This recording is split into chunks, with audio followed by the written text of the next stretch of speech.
안녕하세요. 사연에 빠지다의 DJ 민영입니다. 오늘도 첫 번째 사연 시작하기 전에 구독과 좋아요 버튼 눌러주시고요. 그럼 오늘의 사연 함께 시작해 볼게요. 안녕하세요. 요즘은 사람의 탈을 쓰고 사람인 척 살아가는 사람들이 정말 많은 것 같아요. 가끔 인터넷이나 TV 프로그램만 봐도 동물이 사람과 더 깊이 교감하는 경우도 많고 종을 뛰어넘고 먹이사슬을 뛰어넘어서 약한 동물을 더 아껴주고 보호해주는 동물도 많더라고요. 근데 요즘은 이런 동물들보다 못한 사람들이 너무 많은 것 같아요.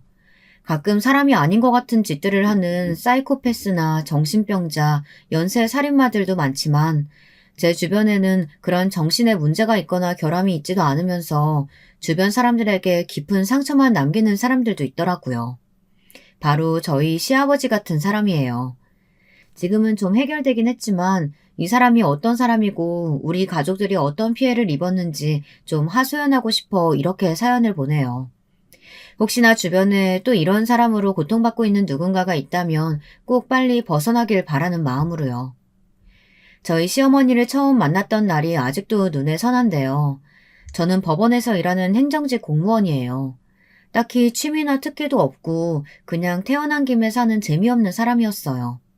그냥 여자로서 가질 수 있는 번듯한 직장에서 일하자 해서 가지게 된 직업이었답니다. 그냥저냥 시간만 까먹고 퇴근하면 집에 가는 집순이이다 보니 같이 일하는 동료가 남자 좀 사귀어보라고 소개시켜준 게 남편이었어요. 잘 나가는 젊은 대학 교수라는 말에 혹해서 만났는데 다른 것보다 사람이 참 반듯하고 선했어요. 재미없는 저를 예뻐해주고 저를 보고 계속 웃어줘서 이 사람이 나한테 뭐 바라는 거 있나 싶었습니다. 저는 그렇게 예쁘지도 않고 부자도 아닌데 왜 이러지 했거든요.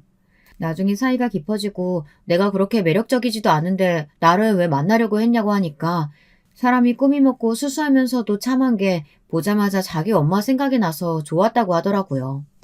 속으로는 이 남자 마마보인가 했는데 시어머니를 처음 보고 저도 어머니 팬이 됐어요. 어머니가 운영한다는 식당에 데려갔는데 정갈하고 아담한 식당이었어요. 근데 손맛도 진짜 좋으시고 식당이 참 깔끔하더라고요. 한정식 집이었는데 손님이 꽤 많았어요. 만나는 사람을 데려온 건 이번이 처음이라고 하시며 잘 왔다고 손을 잡아주셨죠. 말을 많이 하진 않으셨지만 연신 웃어주셨고 밥 많이 먹고 가라고 뭘 좋아하는지 일일이 물어주시더라고요. 제 직업이 뭔지 부모님이 뭘 하시는지 그런 거보다 아들이 좋아하는 여자라면 나도 좋다 이런 마음을 그냥 눈빛과 태도로 다 보여주시는 것 같았어요. 깊은 대화를 하지 않아도 정말 따뜻하고 좋은 분이구나 하는 걸 알 수 있었습니다. 이런 분에게 잘한 사람이라면 꼭 결혼해야겠다. 나한테 시어머니가 있다면 꼭 저분이었으면 좋겠다. 이런 생각이 들더라고요. 남편도 좋았지만 시어머니가 더 좋았어요. 전 늘 살면서 엄마가 고부 갈등으로 고통받는 걸 봤거든요. 그래서 결혼에도 관심이 없었습니다. 근데 저런 분과 가족이 된다면 정말 좋은 가족을 이룰 수 있겠다 싶은 거예요. 시어머니를 만나고 나서 남편한테 정말 마음을 많이 연 것 같아요. 그 이후로 시어머니가 뭘 좋아하시는지, 어떤 색깔 옷을 즐겨 입으시는지, 시어머니 음식 취향이나 태어난 곳 등등 시어머니에 대해서 묻기 바빴어요. 하루는 남편이 토라져서 아니 아영씨는 맨날 우리 엄마한테만 관심 있고 나에 대해서는 그렇게 궁금해하거나 물어보지 않잖아요. 나 정말 서운해요. 우리 식당 갔다 온 이후로 완전 변했어요. 준규씨, 내가 먼저 이런 말해서 미안하지만 우리 결혼할래요? 원래 준규씨를 보고 좋은 사람이라고 생각했지만 시어머니 보고 정말 확신을 얻었어요. 시어머니 같은 분께 길러진 아들이라면 정말 믿을 수 있겠다는 생각도 들었고요. 가족이 되고 싶다는 생각이 들었어요. 어머니가 너무 좋으세요. 남편은 좀 많이 놀란 눈치였어요. 우리가 만난 지 3개월이 조금 넘은 시기였거든요. 아, 내가 좋아서 결혼하겠다는 말 맞는 거죠? 당연하죠. 이리 와요. 남편이 다가오자 저는 옷깃을 끌어당겨서 남편한테 키스를 갈겨버렸어요. 남편이 놀라서 눈을 바르르 떨다가 이내 스르륵 눈을 감더라고요. 후에 남편이 말하길 이렇게 박력 있고 자기와 결혼을 적극적으로 원하는 여자가 이번 생에 또 있을까 싶어서 결혼했대요. 웃기지만 그날의 그 키스에 반하기도 했고요. 그렇게 급하게 결혼 준비를 하다가 갑자기 시아버지를 못 봤다는 생각이 그제야 들더라고요. 그래서 시아버님에 대해 물었더니 남편 얼굴이 갑자기 어두워지더라고요. 오래전에 집을 나가셨는데 연락이 끊긴 지는 한 20년이 좀 넘은 것 같아. 근데 찾고 싶지도 않아서 가족들이 다들 안 찾았었고, 돌아가시면 어디서든 연락 오지 않을까 싶어. 그 인간은 말하고 싶지도 않아. 다들 그 사람 때문에 엄마가 얼마나 고생을 했는지. 숨기려고 했던 건 아니고, 우리 집이 원래 아버지가 전혀 필요 없다고 생각하다 보니까 자연스럽게 얘기 자체를 안 한 것 같아. 절대 숨기려던 뜻은 없었어. 알겠어요. 나도 까먹고 있을 정도였으니까 미안해하지 않아도 돼요. 나중에 결혼하고 나서 천천히 얘기해줘요. 없는 사람인데 그렇게 중요하지도 않고요. 상관없어요. 고마워. 어떻게 내가 이런 신부를 얻었을까? 내가 진짜 복이 많다. 그치? 당신 어머니 덕인 줄 알아요. 나도 참 복이 많은 것 같아요. 내가 이런 가족을 얻게 될 줄이야. 실감이 잘 안 나는데 정말 좋아요. 고마워요. 서로를 고마워하고 좋아하는 남편을 만나고 정말 덕이 있으신 우리 시어머니를 만나서 진짜 행복하더라고요. 남편이랑 같이 다니는 것도 좋았지만 시간 나면 시어머니 같이 모시고 운동도 가고 산책도 가는 게 일상의 소소한 행복이 되더라고요. 시어머니는 자기 자식처럼 저를 아껴주시고 챙겨주셨어요. 지나가는 말로 예쁘다 하거나 저거 맛있겠다 했던 것들도 다 사주시거나 챙겨주셨어요. 그리고 남편의 동생들에 대해서 얘기하는 걸 잊었네요. 남편 밑에는 2명의 남동생들이 있어요. 이 집안 남자들은 공부하는 걸 어찌나 좋아하는지 분야는 달라도 다 한 가지씩 집착적으로 파서 다 대학 교수가 됐더라고요. 우리 남편은 건축과 교수고 둘째 성규 도련님은 전기과, 막내 민규 도련님은 컴퓨터 공학과 교수로 부임해 있었어요. 대체 아들 셋을 어떻게 이렇게 반듯하게 키우신 건지 비법을 알고 싶을 정도였어요.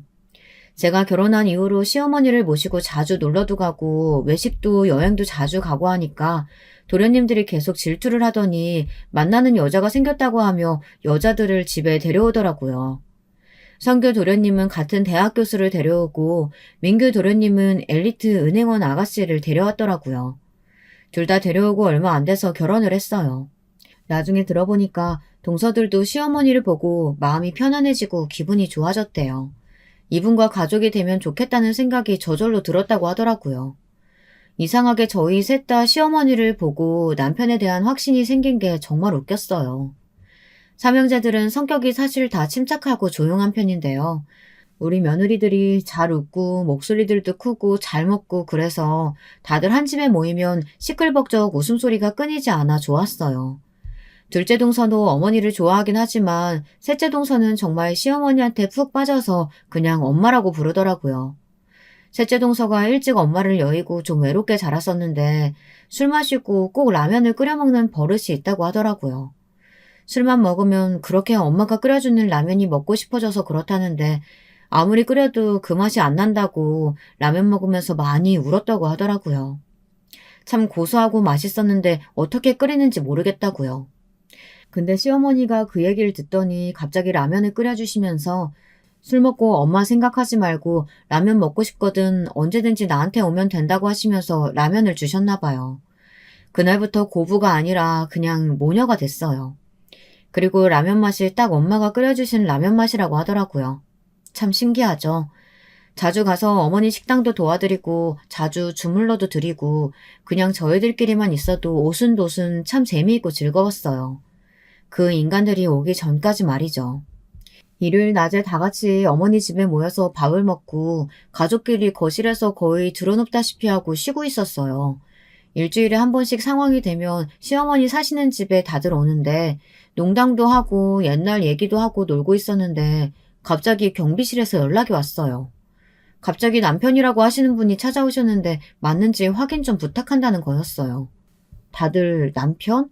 이러고 있는데 설마 하는 생각이 들더라고요. 바로 그 인간, 옛날 이야기처럼 한때 존재했었다고 전해들은 어머니의 남편. 그 사람이 드디어 나타나고야 만 거였어요. 언젠가 살면서 이런 날이 오지 않을까 했는데 생각보다 그 일이 빨리 일어나더라고요. 신혼여행 가서 남편한테 들었어요. 꽃밭에 있던 시어머니를 진창에서 뒹굴게 했던 그 악명 높은 시아버지에 대한 이야기들을요. 신혼여행 가서 침대에 누워서 이런저런 이야기를 하다가 그래도 알고는 있어야 할 것 같다고 하며 남편이 말을 꺼내더라고요. 시어머니는 그 시절에 있는 집에서 태어나 교육도 많이 받으시고 얼굴도 예쁘셨대요. 그림을 잘 그리셔서 미대에 다니시고 유학도 가려고 마음먹을 만큼 부자셨나 봐요. 그런데 갑자기 집안이 망하고 충격으로 아버지도 돌아가셔서 집안 형편이 갑자기 어려워지셨대요.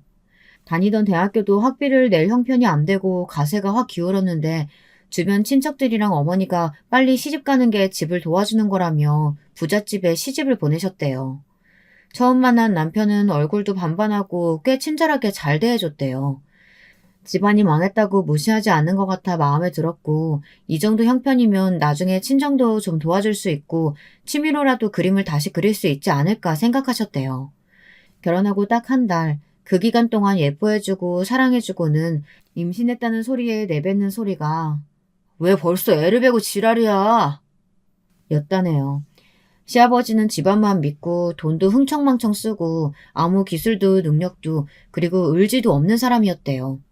자기 아버지가 잘 나가는 사업가이니까 묻은 재물이 늘 풍족했고 나중에 회사나 경영하면서 살면 된다고 하면서 그 어떤 노력도 하지 않았답니다. 아버지가 꾸중하고 뭐라고 해도 천성이 그랬는지 고쳐지지 않았대요. 원래 막내 아들이라 그래 어쩔 수 없지 하고 오냐오냐 키웠는데 그 위에 형이 사고로 죽게 되면서 갑자기 집안에 장남이 된 거죠. 갑자기 변한 환경에 적응도 안 되고 더군다나 책임감이라고는 눈꼽만큼도 없는 사람이 하루아침에 변할 리가 있나요? 철이라도 들라고 어른들이 결혼시켰는데 처음에는 잘 보이고 싶어서 조심조심 연기하더니 나중에 결국 본색을 드러냈대요. 하여간 임신했다는 소리에 그날로 집 밖에 나가 자고 오기를 밥 먹듯 하고 이 집 저 집 술집을 드나들면서 돈 퍼나르기 십상에다가 결국에는 나중에 도박에도 손을 대셨대요. 그나마 여자들 만나서 돈 퍼주게 하실 땐 괜찮았는데 도박을 하고 나서는 아 정말 죽겠구나 큰일 났다 싶으셨대요. 아이 태어날 때도 시어머니 혼자 낳으셨다고 해요. 집만 덩그러니 있고 집안에 돈 될 만한 건 남편이 다 들고 나가 팔아치우는 통에 아이를 낳아서 키울 걸 생각하니 눈앞이 캄캄하셨대요. 혼자 조금씩 소일거리 하면서 돈을 모으면 남편이 절대 찾지 못할 데다가 숨겨놓고 가슴 졸이곤 하셨대요. 물론 시어머니가 머리가 좋아서 한 번도 들킨 적이 없다고 하시더라고요. 그 외로운 걸 어떻게 견디셨을까 생각하니 저도 모르게 눈물이 나더라고요. 시어머니 생각하면 둘이 같이 울었어요. 눈물 닦아주고 울고 반복했네요. 만삭이 됐을 때 몇 달 만에 집에 찾아와서는 쓱 한번 보더니 돈 될 만한 걸 찾아서 가져가고 또 가져가고 친척들이 삼형제 돌 때마다 돈 모아서 금반지를 선물해 줬었는데 받았던 것도 다 가져가 버리고 남는 게 없었대요. 애를 셋이나 만들었지만 애들 이름 한번 지어준 적이 없었다네요. 임신해서 울다가 맨날 밤하늘의 별들을 바라보며 소원을 비셨대요. 남편 복은 없지만 자식 복만큼은 내려주세요. 이 아이들이랑 꼭 행복하게 잘 지낼 수 있도록 해주세요. 이런 소원을 빌어서 삼형제 이름에 다 별규자가 붙은 거라고 하셨는데요. 하지만 엄마는 강하잖아요. 이대로는 도저히 안 되겠다 싶으셨대요. 계속 집에 와서 이것저것 다 팔아대는 통에 당장 생활비도 없을 지경이라 남편이 잘 모르는 얼마 남지 않는 전답이랑 시골집 문서가 있었대요. 빠르게 팔아서 삼형제 데리고 이사를 가셨대요. 어차피 집에 제대로 들어오지도 않는 남편이니까요. 애는 셋이나 되는데 어찌해야 할지 너무 막막하셨대요. 원래 살던 집에서 가장 반대 방향인 지역으로 무작정 가서 여인숙의 방을 하나 잡고 당시 5살이었던 남편한테 둘째 동생 좀 보라고 하고 막내는 없고 일을 구하러 다니셨대요. 아직 막내가 젖을 먹을 때라 떼놓을 수가 없어서 그러셨다는데 봄이었지만 아직 추운 날씨에 애를 꽁꽁 둘러매고 일을 구하러 다니셨다네요. 한 3시간쯤 낯선 그 동네를 빙빙 돌다가 마침 어떤 식당에서 일하는 아줌마를 구하는 걸 보시고 식당에 들어가셨대요. 맛있는 된장찌개 냄새가 나는데 순간 아무것도 안 먹었다는 생각이 들어 된장찌개에 정식을 하나 시키셨대요. 밥이라도 좀 먹어야 아기 젖이라도 먹이겠다 했는데 너무 오래간만에 먹는 제대로 된 밥이셨대요. 식당을 살펴보니 크기도 크고 화장실을 갔다가 오는데 작은 창고 같은 방이 하나 보이셨대요. 혹시 여기 주방 일할 아줌마 구하시지 않느냐고 열심히 일하겠다고 사정사정해서 그 식당 안에 딸린 방에서 살 수 있게 해주셨대요. 처음에는 그 부부도 정말 난감하셨나 봐요.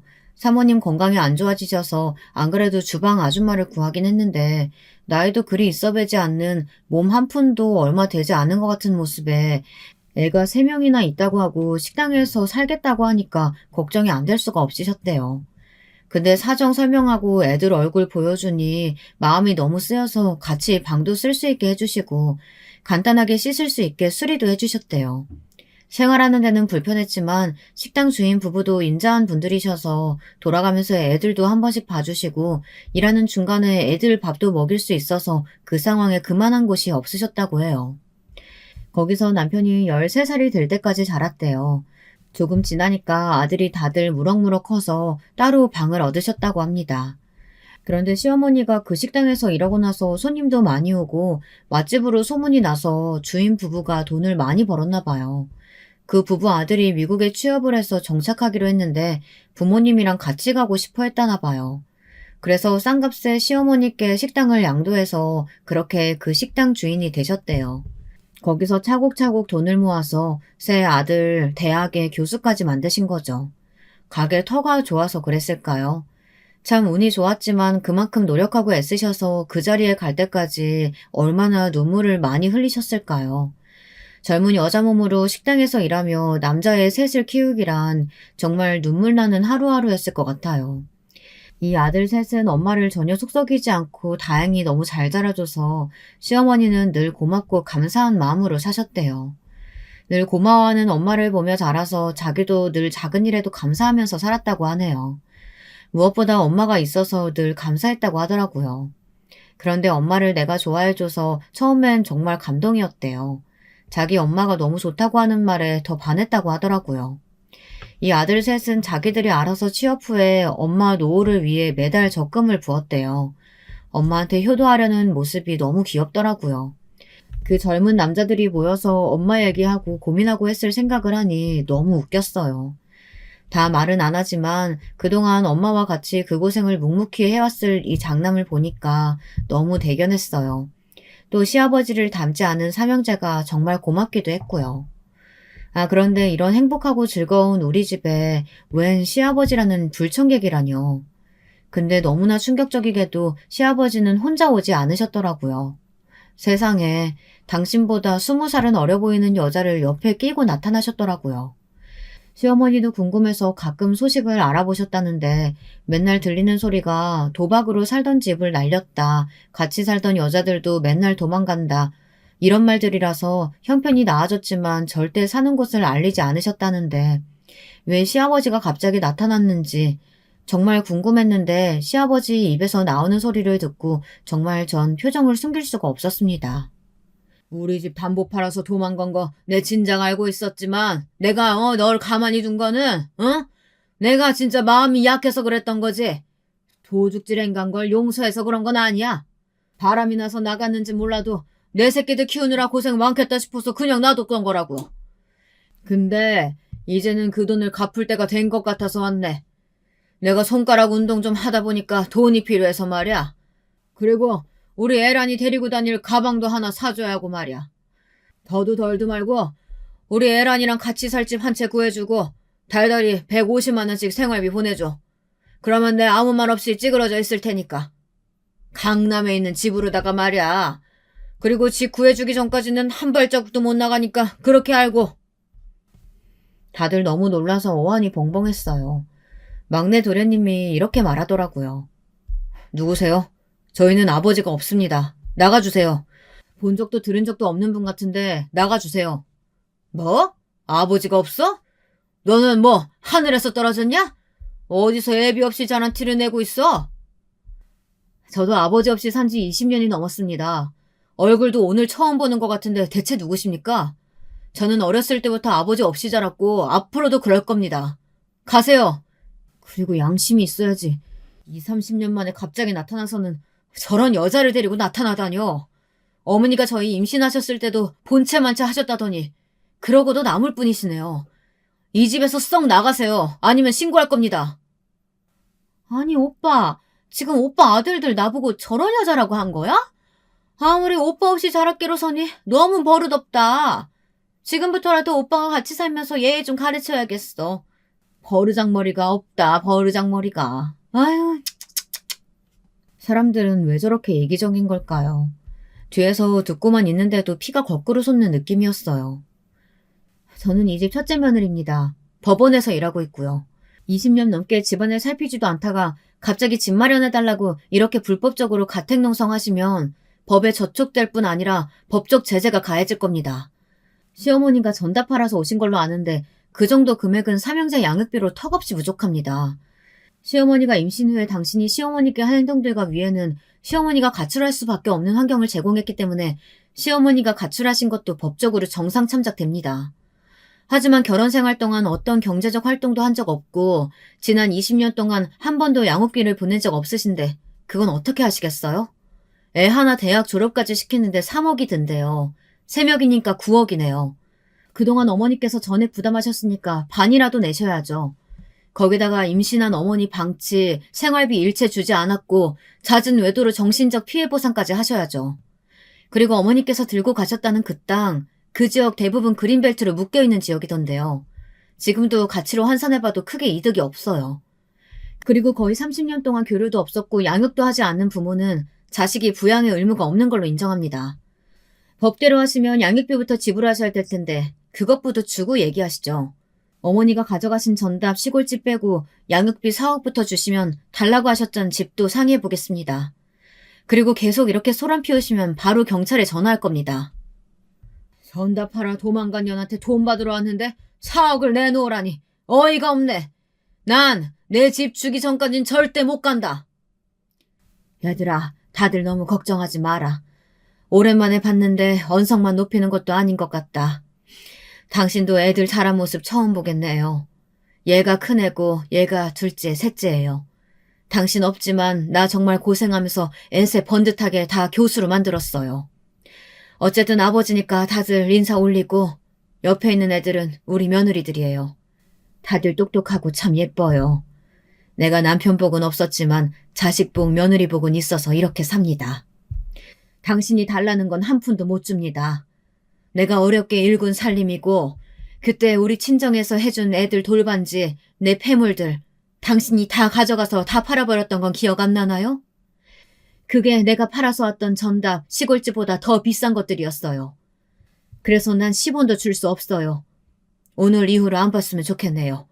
다들 저녁 시간이니 저녁이나 먹고 가시고 생각 없으시면 그냥 가세요. 다들 어머니를 말렸지만 듣지를 않으셨어요. 그 오랜 세월 고생하시고 이상한 여자까지 한 명 데려온 남편한테 손수 밥을 지어주시다니 대체 어떤 마음이신 걸까요? 전 너무 놀라서 살아있는 보살님, 천사 뭐 그런 걸 보는 느낌이었어요. 막내 동서는 눈물을 흘쩍거리면서 엄마 그러지 말고 그냥 경찰 불러요. 저런 사람들 상대할 필요 없어요. 네? 굳이 저런 사람들 밥까지 차려 먹일 필요 있어요? 그냥 내쫓아버려요, 엄마. 오랜만에 모였으니 밥 한 끼 정도 하는 것도 나쁘지 않아. 생각지도 못한 사람도 같이 왔지만 뭐 어쩌겠니. 원래 저런 위인인데. 혼자 오기 도저히 면이 안 서서 저 여자랑 왔을 수도 있어. 예전엔 풍채도 있고 키도 컸었는데 지금 보니 못 먹고 살았는지 얼굴 꼴이 말이 아니더라. 밥이라도 한 끼 먹여서 보내고 싶다. 시어머니가 차려준 밥을 먹고 잠시 울컥해하는 것 같다는 생각을 한 건 제 오산이었어요. 밥이 맛이 없다며 타박을 하기 시작했고 그 여자는 한술 더 떴어요. 아니, 반찬이 다 풀떼기에 생선 쪼가리밖에 없어 이거. 식당 한다더니 솜씨가 이것밖에 안 돼요? 아, 진짜 입맛만 버렸네. 오빠, 우리 고기 좀 먹자. 야, 똑똑하신 첫째 며느리. 가서 고기 좀 내와라.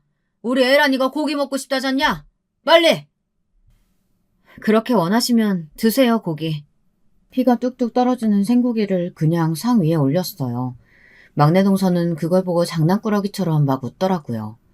화가 난 시아버지는 노발대발했고 그걸 본 시어머니는 일어나서 또 고기를 볶으려고 하시더라고요.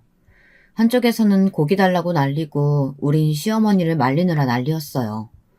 밥 먹으면 가라고 했지만 애초에 돌아갈 생각이 없이 온 사람들이라 밥을 먹어도 딩가딩가거리며 도저히 가려고 하지 않더라고요. 정말 난감했습니다. 이 진상들을 어떻게 해야 할까요? 우리가 각자 집으로 돌아가고 나면 어머니 혼자 저 진상들을 상대해야 하는데 도저히 마음이 불편해서 안 되겠더라고요. 며느리 셋이서 일기투합해서 시어머니 댁에서 출퇴근하기로 했습니다. 어머니도 식당 출근하시고 나면 빈집에서 둘이서 자기네들 새생인 것처럼 아주 집을 더럽히고 시어머니를 괴롭히려고 하더라고요. 제가 결혼 후 혼자 계실 어머니 때문에 걱정돼서 거실에 CCTV를 설치해 놓은 게 있었어요. 평소에는 어머니 프라이버시도 있으니까 그렇게 지켜보진 않았지만 지금이 기회다 싶더라고요. 또 어머니 방이랑 저희들이 쓰는 방에도 도어락을 설치했고요. 어디서 사람을 도둑년 취급하는 거야, 뭐야? 방에다가 왜 저런 걸 다는 건데, 왜? 집만 해결해주면 가겠다니까 왜 사람을 이딴 취급하는 거야? 누가 뭐 훔쳐가겠대? 훔쳐가고도 남을 것처럼 보여서요. 저희 집에 저희가 안전장치 다는데 왜 그렇게 노발대발하세요? 뜻대로 안 돼서 열받은 사람처럼. 이게 어디라고 함부로 말하는 거야? 내가 뭘 하려고 한다는 건데? 집 해주고 생활비 주면 곱게 가겠다고 하잖아. 너 예전 같았으면 내가 작은 시어머니야, 알아?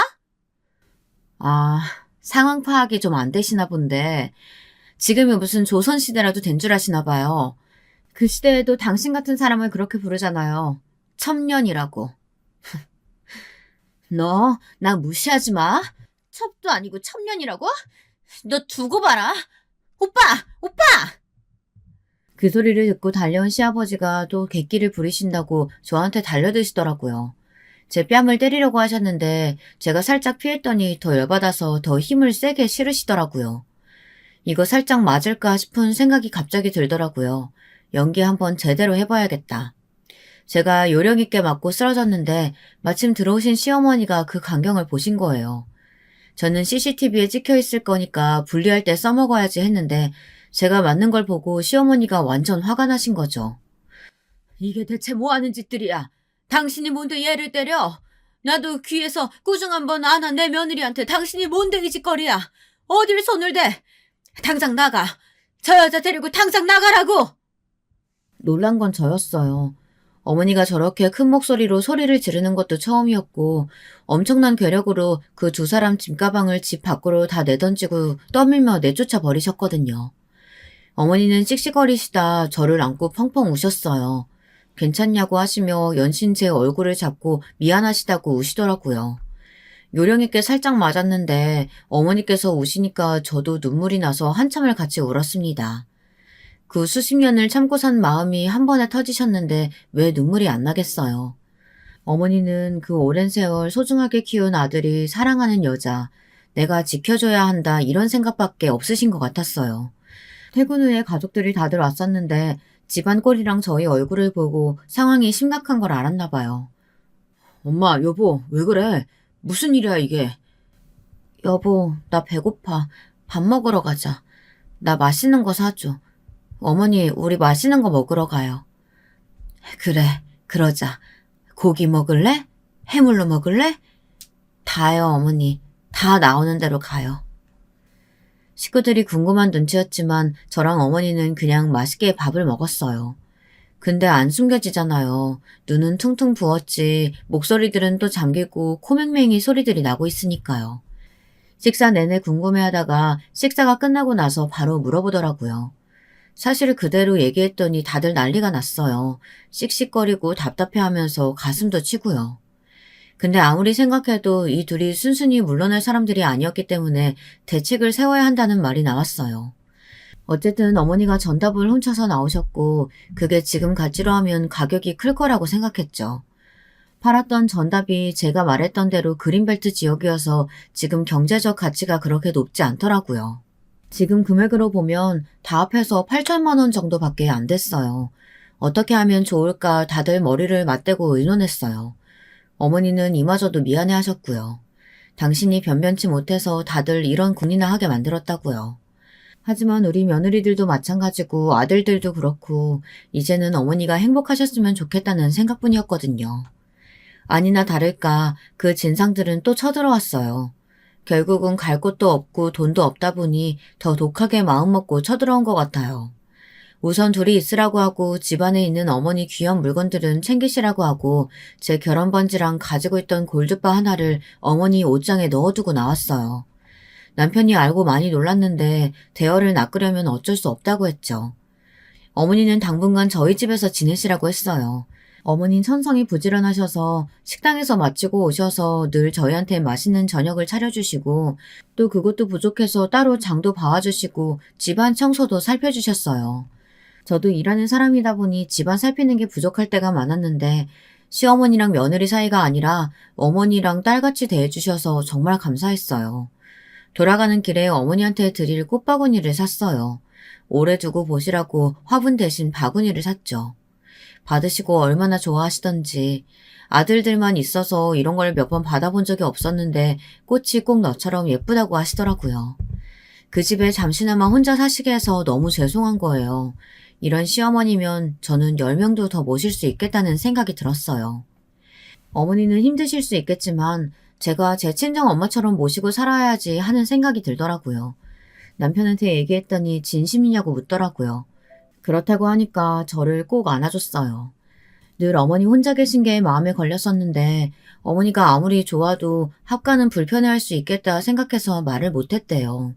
나중에 둘째, 셋째 동서들에게 얘기했는데 둘 다 난리가 난 거예요. 안 그래도 저랑 어머니 사이가 질투났었는데 큰 집 합가만 하는 건 안 된다고 자기들도 같이 살겠대요. 동서들이 너무 귀여웠어요. 하여튼 이 진상들은 작당 모의를 해서 다시 쳐들어왔는데 있는 가족들은 다 나가버리고 자기 둘만 있으니까 황당했겠죠. 어떻게든 뭐라도 해서 돈을 뜯어내려고 했는데 아무도 오지 않고 집에 와서 밥 챙겨주는 사람도 없고 청소하는 사람도 없으니까 집이 사람 사는 꼴이 아니었겠죠. 냄새도 나고 쓰레기도 제대로 안 버리고 집 안에 있으면 냄새 난다고 문 밖에 세워두고 그랬나 봐요. 아파트 분여회에서 벨을 울고 찾아갔다가 집 상태를 보고 놀라고 안에서 살고 있는 두 사람을 보고 또 놀란 거예요. 시어머니한테 전화해서 사정을 물어보고 분여회장님이 극대노를 하셨어요.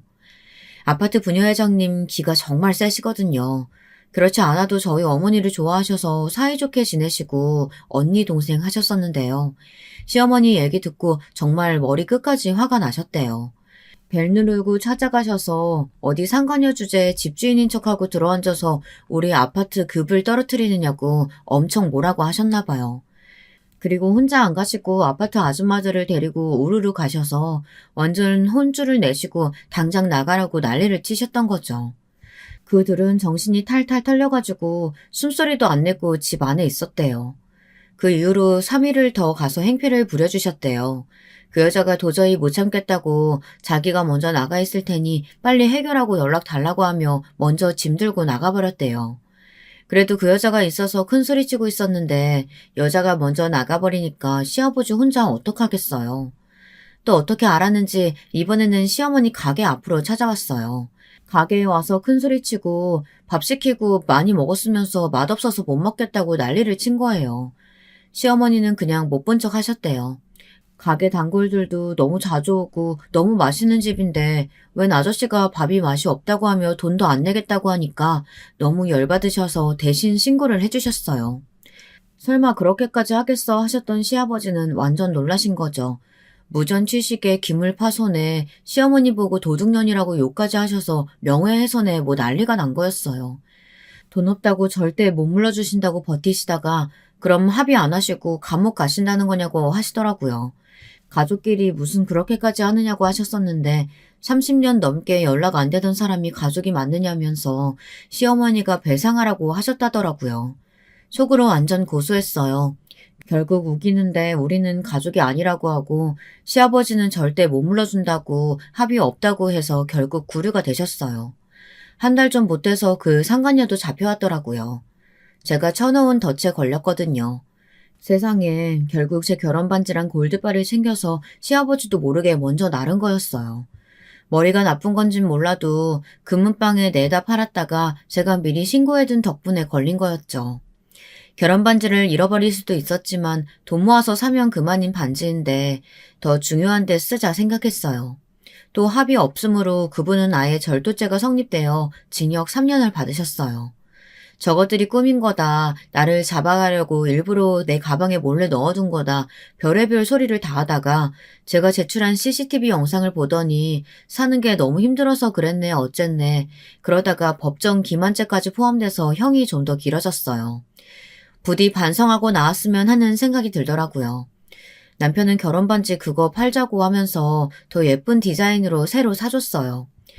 그리고 돌아온 결혼 반지를 팔고 어머니 예쁜 반지를 하나 해드릴까 싶더라고요. 결혼 반지도 그 망할 시아버지가 다 팔아버려서 평생 안 하고 사셨는데 저희가 하나 모셔드리고 싶더라고요. 저희가 반지 모신다니까 둘째가 목걸이, 셋째는 팔찌 모셔드리겠다고 하며 아예 세트로 다 돈 모아서 샀어요. 이런 것도 같이 하니까 정말 재밌더라고요. 시어머니는 선물로 받고 한참 동안 말이 없으셨어요. 정말 고맙다고 하시고 가지고 방에 들어가셔서 나오지를 않으시더라고요. 그 다음날 뵈니까 곱게 하시고 나오셨는데 어머니께 참 잘 어울리더라고요. 그리고 저희 보고 다 공주님, 왕장님들 오셨냐면서 내가 그 아름답다는 이 나라의 왕비마마랍니다. 이러며 목걸이랑 팔찌, 반지를 자랑하시는데 한참을 웃었습니다. 어머니가 그렇게 장난치고 웃으시는 거 진짜 처음 봤던 것 같아요. 둘째 동서가 어머니한테 정말 잘 어울리신다고 하면서 다음에 또 같이 돈 모아서 다른 보석 세트를 사드릴 테니 건강하게 오래오래 살아달라고 하더라고요. 둘째 동서는 원래 감정 표현이 많이 서툰 사람이에요. 엄한 교육자 집안에서 자라서 뭘 하더라도 타의 모범이 돼야 한다고 들어서 어렸을 때부터 감정을 잘 보이지 않고 컸는데 나중에는 그게 습관이 돼서 늘 같은 표정, 같은 얼굴로 다녔어요. 둘째 서방님은 그걸 보고 우리 엄마 같은 사람이구나 생각했대요. 아파도 무표정, 좋아도 무표정, 뭐 그랬다나 봐요. 근데 도련님이 계속 옆에 붙어서 예쁘다고 하고 귀엽다고 하고 웃는 얼굴 되게 예쁠 것 같다고 하고 지나가는 말로 계속 그렇게 플러팅을 했나 봐요. 처음에는 그냥 듣고 말았는데 계속 반복되니까 자기도 모르게 그 모습에 웃고 있는 자신을 발견했대요. 표정이 밝아지고 나서 강의할 때도 재밌어지고 학생들한테도 조금씩 원래 좋아했던 유머나 농담도 하고 그랬었는데 무뚝뚝한 표정으로 지나가듯이 농담하니까 학생들이 더 웃겨서 수업 분위기도 좋아지고 다 같이 아재 개그 하나씩 1시간마다 발표하기도 하고 하면서 학생들이 수업 태도도 정말 좋아졌대요. 둘째 동서는 서방님한테 저한테 왜 계속 그런 말들을 하시는지 모르겠지만 제가 덕분에 좀 더 자신감도 생기고 밝아진 것 같다고 감사하다고 했대요. 서방님은 그럼 저한테 밥 사주세요 그랬는데 피할 줄 알았던 동서가 10번 사겠다고 하는 바람에 밥도 먹고 술도 먹고 하다가 사귀게 됐대요. 알고 보니까 은근 애교도 많고 사랑둥이였는데 그걸 알아봐준 것도 서방님이 유일해서 그게 정말 좋았대요. 그렇게 만나다가 결혼에 꼴이냈다는데 아직도 둘이서 깨가 쏟아지는 것 같아요. 그렇게 무덤덤할 줄만 알았던 동서가 어머니께 오래오래 같이 살자고 하니 너무 감동적이었어요.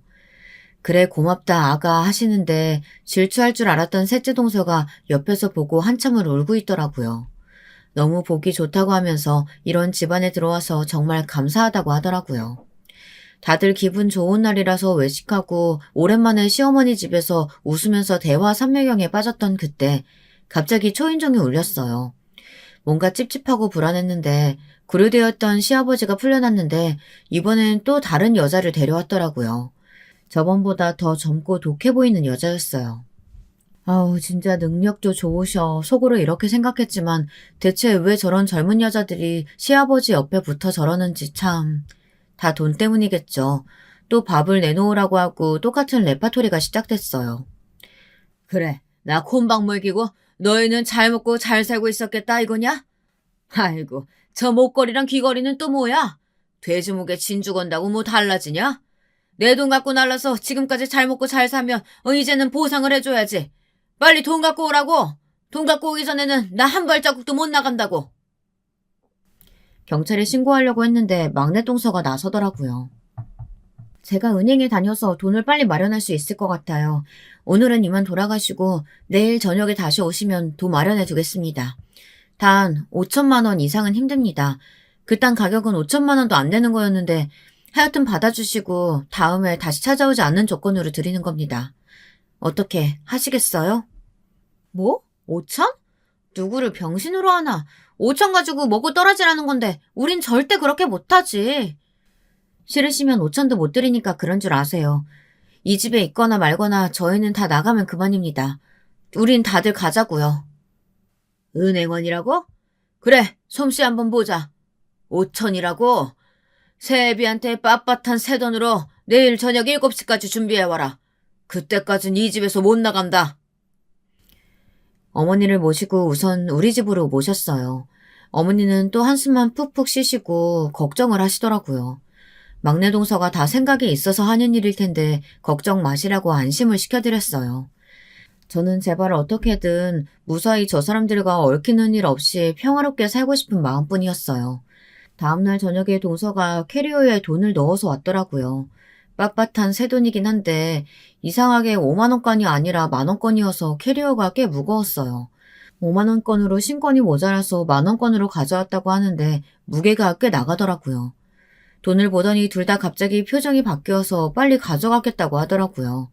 그러기 전에 다시는 나타나지 않겠다는 각서를 달라고 하니 고민하다가 사인하고 시아버지는 신나게 나가셨어요. 그렇게 우리는 모든 게 마무리됐을 거라고 생각했는데 막내 동서 혼자 비정한 표정을 하고 있더라고요. 돈은 좀 아깝지만 그래도 이렇게 해결돼서 다행이라고 생각하고 있었는데 막내 동서가 씩 하고 웃더라고요. 돈 안 잃어버릴 거라고 하면서요. 좀 기다려보면 알 거라고 해서 우리는 궁금해하다가 말았는데 며칠 후에 경찰서에서 연락이 왔어요. 세상에, 시아버지는 크게 다쳤고 여자 혼자 캐리어를 들고 도주 중이라고 하더라고요. 알고 보니까 시아버지를 도와서 돈을 뜯어낸 그 여자는 무겁게 돈을 옮기다가 돈이 더 욕심이 났다고 해요. 지하철 계단에서 시아버지를 밀어버리고 혼자 돈을 들고 튀었다고 하더라고요. 결국 여러 군데 골절을 입으셨는데 검사하다 보니까 당뇨도 심하셔서 계속 치료를 받아야 한다고 하더라고요. 어쩐지 밥도 제대로 못 먹고 맨날 맛이 이상하다고 하던 게 몸이 아파서 그런 거였나 봅니다. 이상하게 많이 말라있더라고요. 그러면서 그 여자들은 또 어떻게 그렇게 데리고 다니신 건지. 아휴, 정말. 막내 동서는 캐리어도 금방 찾고 돈도 금방 찾을 수 있을 거라고 호언장담하길래 무슨 일인가 했어요. 돈에 일련번호가 다 저장되어 있어서 어디로 돈을 송금하거나 하면 그 추적도 가능하게 만들어 둔 거였더라고요. 게다가 일부러 옮기기 힘들라고 만원권으로 싸그리 뽑은 거라고 해서 너무 웃겼어요. 그리고 캐리어에도 추적 장치가 있어서 그 여자는 얼마 안 돼서 경찰에 잡혔다고 하더라고요. 재수없는 영감탱이라고 소리소리를 지르면서요. 자기는 일해주고 자기 몫을 챙긴 것뿐이라고 하면서 장애는 죄가 없다고 했는데 CCTV에 자기가 밀어 떨어뜨리는 게 다 나왔는데 발뺌하다가 형량이 더 커졌다고 하더라고요. 정말 사람은 뿌린 대로 거두는 것 같아요. 동서 덕분에 그 여자도 빨리 잡았지만 다친 시아버지는 충격이 컸는지 먹는 것도 잘 안 먹고 자기 신세를 서글퍼만 한다고 하더라고요. 두 다리가 부러지고 골반도 부러지셔서 몇 개월 동안 치료가 필요하다고 하더라고요. 어머니가 나 혼자 찾아가 보겠다고 하셔서 말리질 못하고 보내드렸어요. 그래, 다친 데는 많이 아프죠. 큰 돈 가지고 크게 한탕해야 하는데 그걸 못해서 많이 속상했겠어요. 가족들한테 돈 뜯어가면 좀 행복하게 살지. 그런 여자한테 당해서 걷지도 못하고 속도 참 쓰리겠소. 차라리 돈 받겠다고 혼자라도 왔으면 가족으로 받아주기라도 했을 텐데. 내 잘생긴 아들들 보니까 어떻든가요? 당신이 낳아놓기만 하고 간 아들들을 내가 참 번듯하게 키워놨는데 부럽지 않던가요? 셋 다 대학 교수에 며느리들까지 다 참하고 예쁜 애들이에요. 단 한 명도 착하고 예쁘지 않은 애가 없어요. 심지어 새 집안 다 모여서 같이 살자고 나한테 얘기합디다. 내 노후 자금 마련해준다고 자기들끼리 적금까지 모으고 있어요. 당신은 참 내가 부럽겠소. 당신이 말한 대로 내가 그 전답이랑 시골집 돈 가져갔으니 지금 다친 치료비랑 요양원 돈을 다 대드리다. 하지만 당신 죽기 전까지 가족들은 다시 볼 수 없을 거요. 당신이 그때 처음으로 돌아왔을 때 한 번이라도 미안하다, 내가 잘못했다, 말 한마디라도 했다면 아들들도 그렇게 마음이 돌아서지 않았을 텐데 당신 자존심 한번 부리고 배짱 부린 덕분에 우리 아들들 마음에 상처낸 거 난 절대 용서하지 않을 거요. 평생 가족 없이 아픈 몸으로 반성하면서 외롭게 생 마감하시오. 그럼. 시아버지는 끝까지 한마디도 하지 않았다가 시어머니가 나가신 이후 한참을 우셨다고 간병인이 그러더라고요. 자식된 도리로 조금씩 모아서 시아버지 요양원에 모셨어요. 병원 치료비는 어머니께서 내겠다고 계속 우기셔서 어쩔 수 없이 그렇게 했고요. 오랜만에 집에 평화가 찾아왔어요. 다 같이 모여서 웃고 게임도 하고 어머니도 한참을 웃으시고 좋아하셨죠. 비록 어머니 속이 정말 어떤지 저희는 그 깊은 마음을 10분의 1도 알 수 없지만 그래도 지금 우리가 함께 웃고 있고 즐거워하고 있으니 어머니도 좀 마음이 편해지시지 않았을까 생각해요. 저는 사실 원래 딩크족으로 살려고 했었거든요. 일하면서 사는 게 좋기도 하고 오래 가지고 있던 직업에 대한 만족도가 컸어요.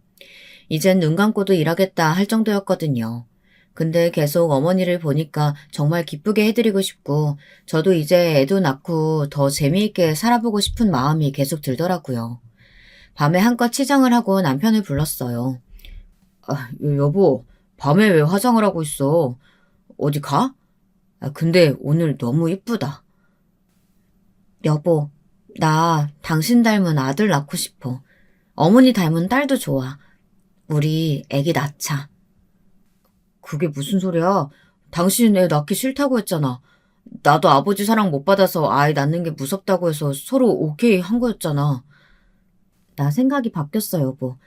일하면서 얻을 수 있는 만족감도 컸지만 이제 어머니처럼 당신 같은 아들 낳아서 잘 크는 거 보는 행복감도 알면서 살고 싶어. 우리 나이도 있으니까 빨리 애기 낳아서 어머님이랑 같이 살자. 당신 진심이야? 애 낳아서 엄마처럼 행복해지고 싶다는 게? 엄마, 할머니 만들어드리면 좋아하실 것 같아서 그런 것도 있지. 맞아. 어머니 속이 속이실까 싶기도 하고 우리한테 티 안 내시는데 혼자 외로우실까 걱정도 되고 해서 애 가지겠다고 어머니 계셔야 한다고 우겨서 합격해버릴까 싶어서. 자기야, 정말 내가 결혼을 너무 잘한 것 같아. 어디서 이런 천사가 나왔지? 나는 정말 아이 생각 없었는데 당신 보니까 막 갑자기 우리 애 한 10명은 낳고 싶다. 이리 와. 그래. 부끄러운데 나 오늘 배란일이거든. 우리 꼭 성공하자, 여보. 그날은 정말 후회 없는 밤을 보냈어요. 삼신할머니가 도와주셨는지 그날 정말 성공을 해버렸답니다. 초음파 사진을 선물 상자에 넣어서 시어머니께 보내드렸는데 오늘은 또 무슨 선물일까 하시다가 사진을 보시고 놀란 듯 저랑 남편을 번갈아 보시더라고요. 둘째랑 막내 동서도 뭐예요 어머니 하면서 궁금해하다가 박스 안에 있는 사진을 보고 손뼉을 치고 난리가 났어요. 임신한 거지? 근데 내 눈이 침침한가? 왜 2개로 보이냐? 응? 왜 이렇게 목이 메이지? 어머니, 손주들 이름 지어주세요. 손주들? 내가 잘못 본 거 아니지? 이거 그럼 쌍둥이야? 아이고 애썼다. 아이고. 나 좀 대단하지 않아? 진짜 대단하세요. 진짜 대박. 여보도 분발 좀 해요. 나도 저렇게 한 방에 여럿 낳는 게 꿈이었는데. 제가 먼저 가지면 이 집안 질서가 무너질까봐 지금 얼마나 참고 있었는데요. 이제 둘째 형님 차례예요. 저 진짜 입술 꽉 깨물고 기다리고 있습니다, 형님. 해볼게. 여보, 빨리 집에 가자, 얼른. 알았어. 빨리 가자, 빨리. 진짜 그 모습을 보는데 무슨 시트콤 보는 줄 알았어요. 막내 동서는 갑자기 새쌍둥이를 갖고 싶다고 막내 서방님을 보는데 막내 서방님이 오늘부터 헬스 끊고 운동하겠다고 해서 집안이 시끌벅적해졌습니다. 한참을 웃었던 것 같아요. 어머니께 진지하게 합가하자고 말씀드렸더니 좋다고 하시더라고요. 정말 너무 기뻤어요. 같이 합가할 계획을 짜는 걸 보더니 둘째 동서가 이건 좀 아닌 것 같다고 심각하게 얘기하더라고요. 자기도 시어머니랑 같이 살고 싶다면서 합가 같이 하자고요. 그러니까 막내 동서도 같이 하고 싶다고 해서 저희는 머리를 맞대고 같이 고민했어요. 사실 적당한 집이 하나 있긴 했어요. 얼마 전에 친정 엄마가 물려주신 집이 하나 있긴 했거든요. 친척 어른들이 물려주신 집이라고 했었는데 오래된 주택집인데 희한한 게 4층 집이었어요. 거의 연립주택 같은 느낌이라고 해야 할까요? 공사하고 수리하면 사실 내 가족이 다 모여 사는 건 문제도 아니었는데 다들 같이 살려고 할까 하는 생각이었거든요. 긴가민가 하다가 가족 회의를 했는데 다들 너무 좋다고 하더라고요. 출퇴근이 좀 걸릴 텐데 괜찮겠냐고 하니까 지금 사는 데서 출근하는 데까지 30분 걸리는데 40분 되는 건 상관없다고 하기도 하고 다른 분들도 그 정도 거리면 괜찮다고 해서 급하게 공사에 들어가기 시작했어요. 건축가 교수인 남편이 심혈을 기울이고 여러 다른 교수님들한테 자문도 구해서 집을 다시 짓기 시작했어요. 공사 비용이 많이 들어갈 텐데 하고 어머니가 걱정하시면서 식당을 처분하셨다고 하시더라고요. 우리 같이 집 지으면 애들 키우느라 바쁠 텐데 식당 그만하고 우리 자체 식당 운영하면 된다고 하시며 내 새끼들 키우고 먹이는데 온 힘을 다 쓰고 가야지 하시더라고요. 듣기만 하는데도 정말 너무 감동적이었어요. 그렇게 돈을 모으고 어머니 돈도 모아 멋진 집을 지었어요. 배산 임수에 풍광도 좋고 공기도 좋은 곳에다가요. 사람들은 무슨 별장인 줄 알고 찾아왔다가 가족들이 우르르 같이 사는 거에 참 보기 좋다고 말하고 나도 그렇게 사는 게 꿈이라고 하면서 참 부럽다고들 하고 가시더라고요. 우리는 정원도 같이 꾸미고 육아도 같이 했어요. 나중에 동서들이 저보다 우리 애들을 더 잘 보더라고요. 동서들도 사이좋게 임신해서 아마 이 집에는 예쁜 애기들이 더 많이 뛰어놀게 될 것 같아요. 가끔 요양원에 있는 시아버지 얘기를 전해 듣는데 부쩍 외로워하고 병세는 점점 더 심각해지고 있다고 해요. 치료도 잘해주고 요양원 사람들이 잘 돌봐주려고 하는데 자꾸 우시고 힘들어 하신다고요. 그래도 어머니 말씀처럼 평생 했던 짓 후회하면서 생을 마무리 짓게 하는 게 어머니가 시아버지께 하는 마지막 복수라고 하시네요. 후회하는 것만큼 힘든 게 없는 것 같아요. 마음도 많이 괴롭고 부정적인 생각들이 내 하루를 다 좀먹어 버리잖아요. 주변에 살펴보면 정말 소중한 사람들이 많죠. 내가 그 사랑을 깨닫지 못하고 있더라도 날 아껴주고 항상 챙겨주는 좋은 사람들이요. 그런 사람이 한 명도 없다면 슬퍼하지 마시고 얼른 좋은 사람을 만나셨으면 좋겠고요. 또 그런 사람이 있다면 저희 시아버지처럼 상처 주지 마시고 항상 사랑으로 아껴주고 지켜봐 주세요. 다들 그 사람들을 잃고 후회하는 삶보다 그 사람들이 있어서 빛나고 행복한 삶이 되셨으면 좋겠어요. 다들 건강하고 행복하셨으면 좋겠습니다.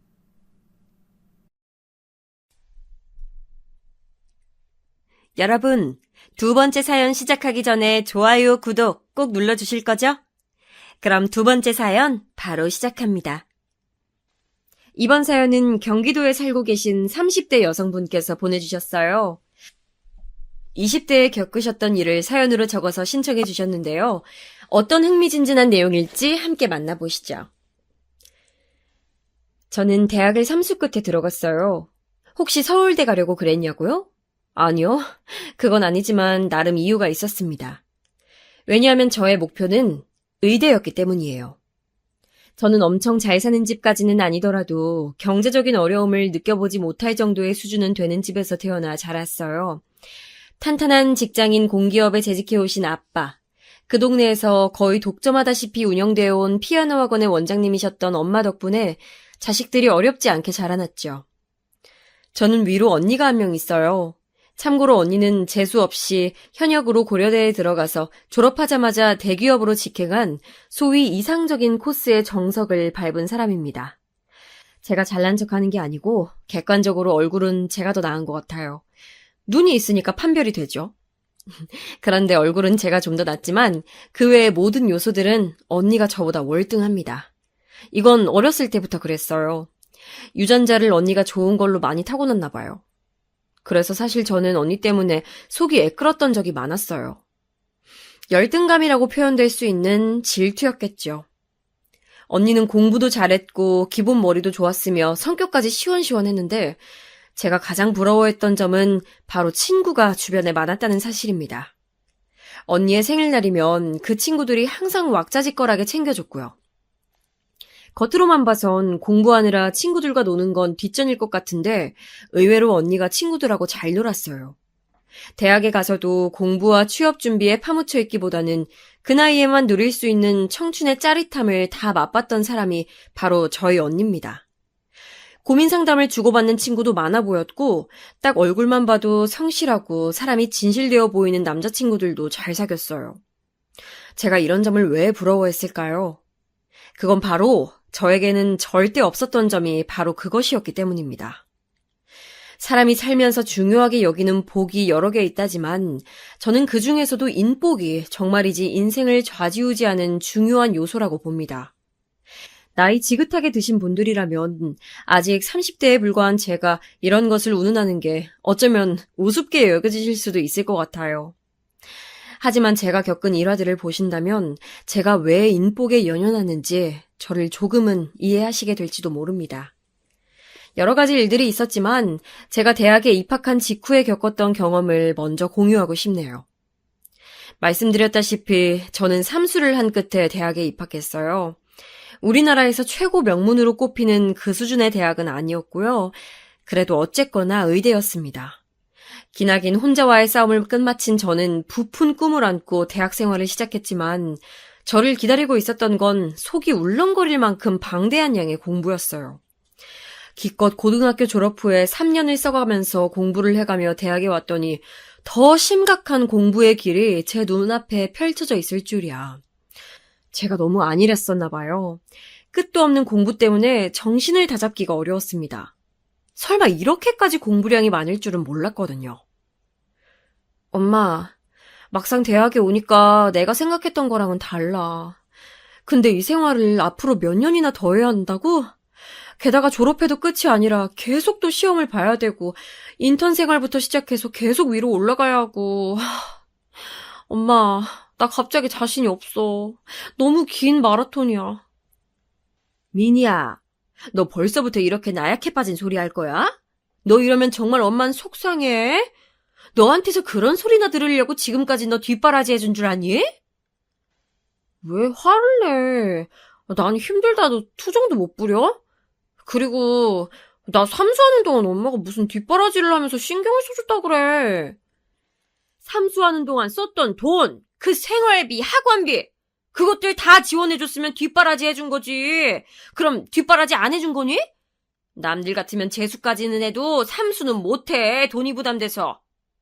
미니야, 너는 엄마 아빠 잘 만나서 돈 걱정 없이 공부만 해서 삼수했고 앞으로도 생활비 벌려고 아르바이트 같은 거 안 해도 의사 될 때까지 용돈만 받아서 쓰면 되는데 아니 도대체 뭐가 힘들다고 이렇게 징징거려? 너 그렇게 해서 의사 되겠어? 대학 졸업이나 하겠냐고. 엄마가 그렇게 말하니까 나 너무 서러워지려고 그런다. 내가 언제 의사하고 싶다고 그랬어? 원래 언니한테 의사 되라고 그랬다가 언니가 그 말 안 듣고 그냥 다른 길 가는 바람에 목표물이 나로 변경된 것뿐이었잖아. 너희 언니는 의사가 안 돼도 알아서 잘 먹고 잘 살 사람이니까 그랬던 거고 넌 다르잖아. 미니 네가 머리가 약삭 빠르기를 해? 특별한 재주가 있기를 해? 그냥 엄마 아빠 말대로 의대 가는 게 팔자 펴는 길인 것을. 정말이야? 그것 말곤 이유가 없어? 친척들 중에서 의사가 있는 게 늘 질투나고 신경 쓰였던 거 아니고? 연락 안 하고 지냈던 친척들인데 내가 의대 가자마자 엄마가 먼저 연락 돌렸잖아. 나 다 알아. 넌 정말 예민하기도 하다. 어? 아이 왜 쓸데없는 생각까지 하고 그러냐? 아 참나. 아무튼 너 한 번만 더 힘들다더니 어쩌니 그러기만 해봐. 네가 막노동 현장을 한번 뛰어봐야 공부하는 게 안 힘들다고 하지. 하여간에 배부른 소리만 할 줄 알아. 저는 의대로 진학한 후에 무척 힘들었어요. 원래 제가 의대를 목표로 삼았던 것도 아니었고 부모님이 하도 성화를 부리셔서 그랬을 뿐이었어요. 저에게는 달리 꿈이나 다른 목표가 없었기 때문에 의대라는 간판이 꽤나 좋아 보였습니다. 그래서 그 의대라는 목표를 향해 달려왔는데 막상 목표를 이루고 나니까 너무 허무했으며 앞으로 어떻게 뭘 더 해놔야 할지 방향을 잃어버렸어요. 공부에도 의욕이 없어졌죠.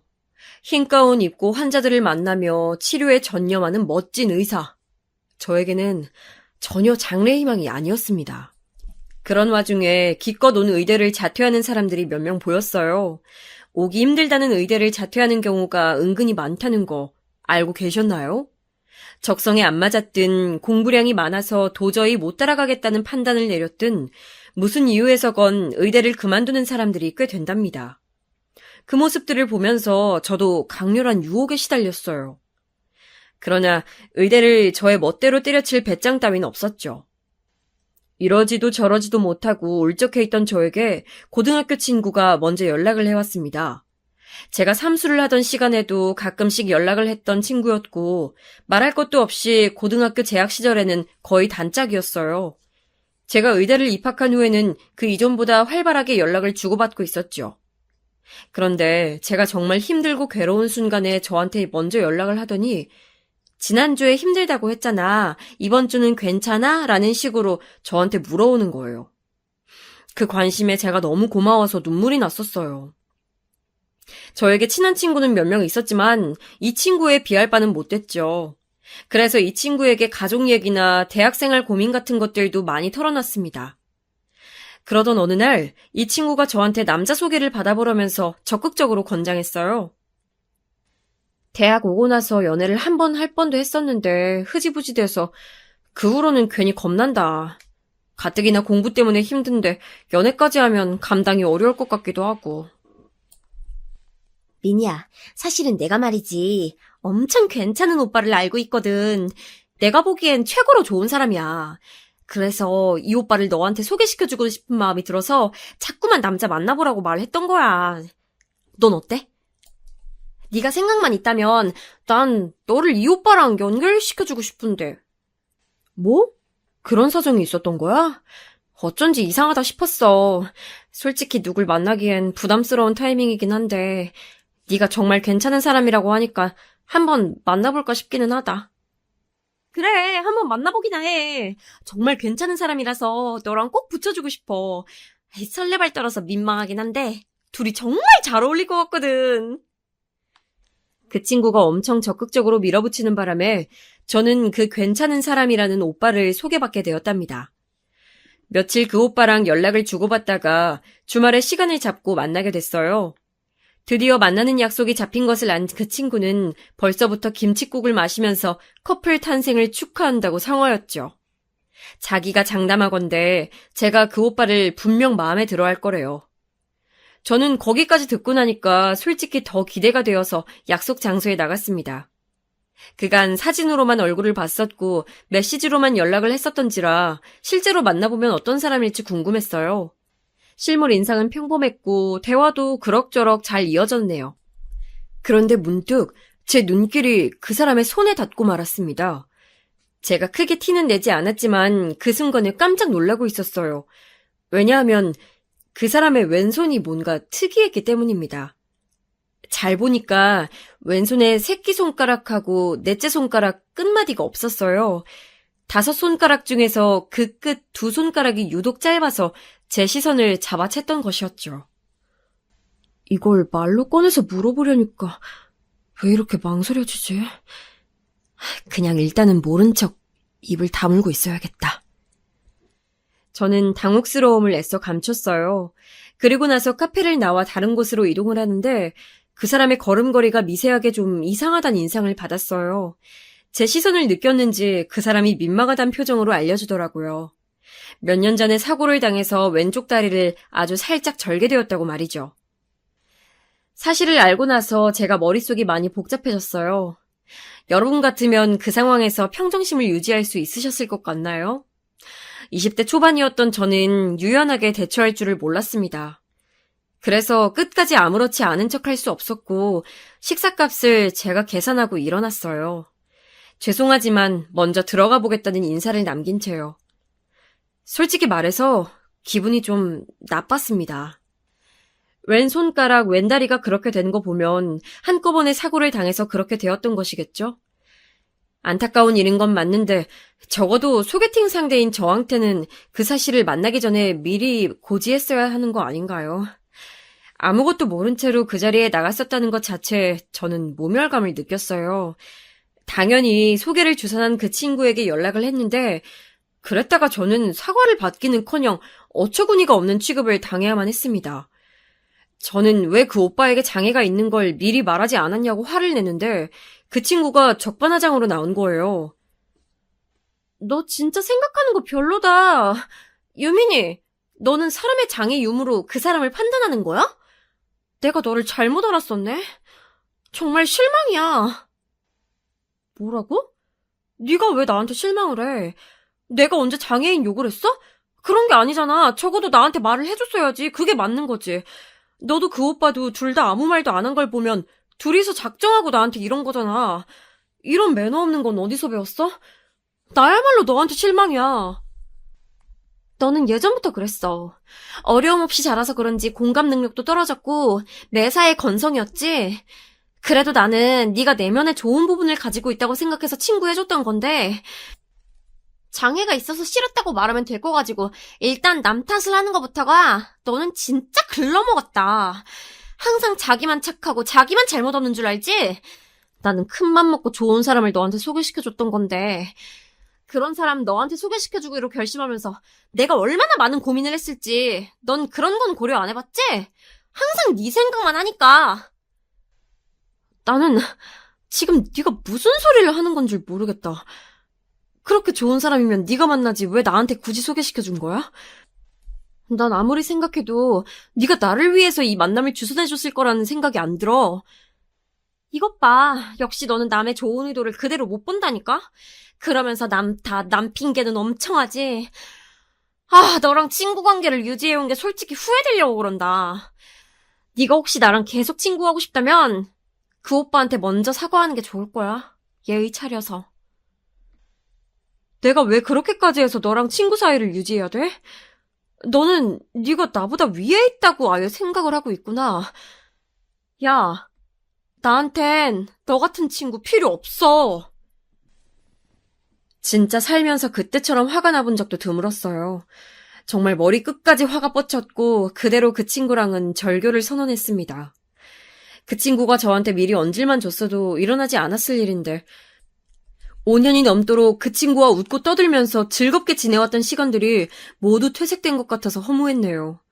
그런데 여기서 끝났다면 제가 인복의 중요성을 뼈저리게 체감하는 일까지는 없었을 거예요.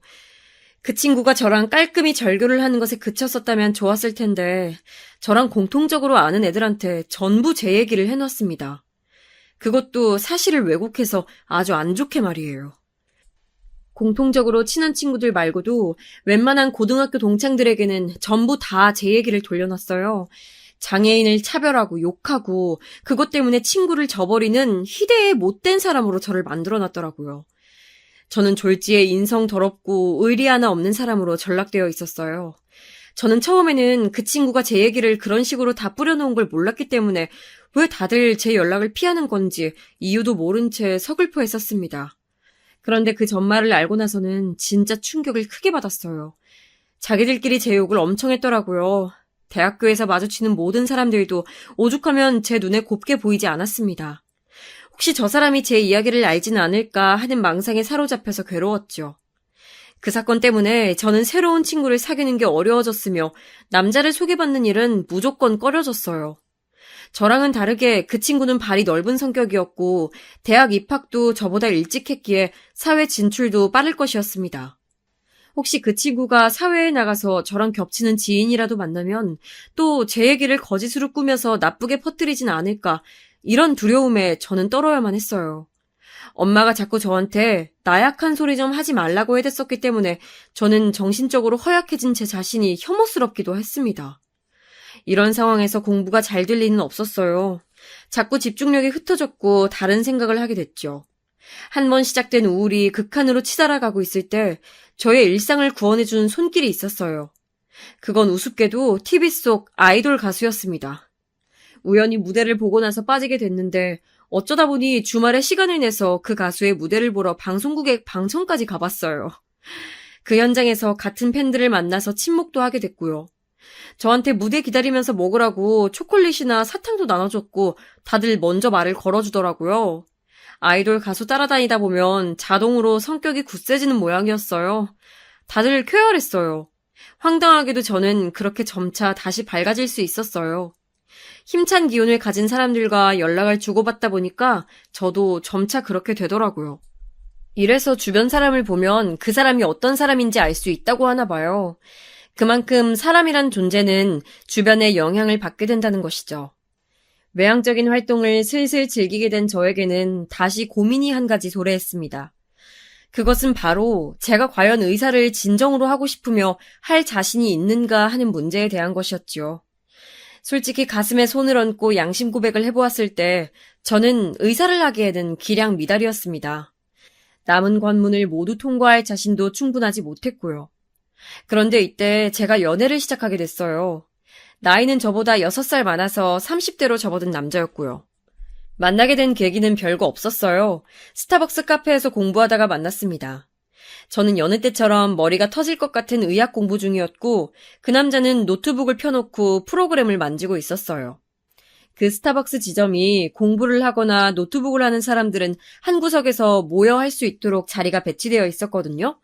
그래서 제가 그곳에 갈 때마다 그 남자도 딱 그곳에서 작업을 하였습니다.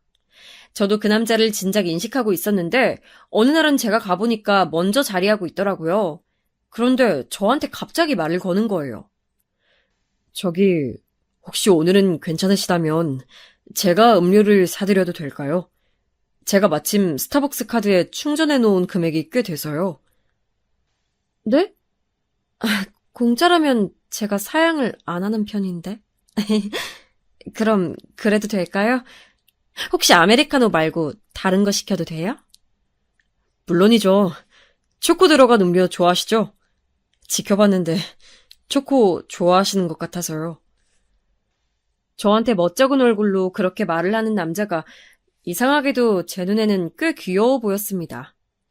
여자의 눈에 남자가 잘생기거나 멋있는 게 아니라 귀여워 보이면 게임 끝난 거라고 하더라고요.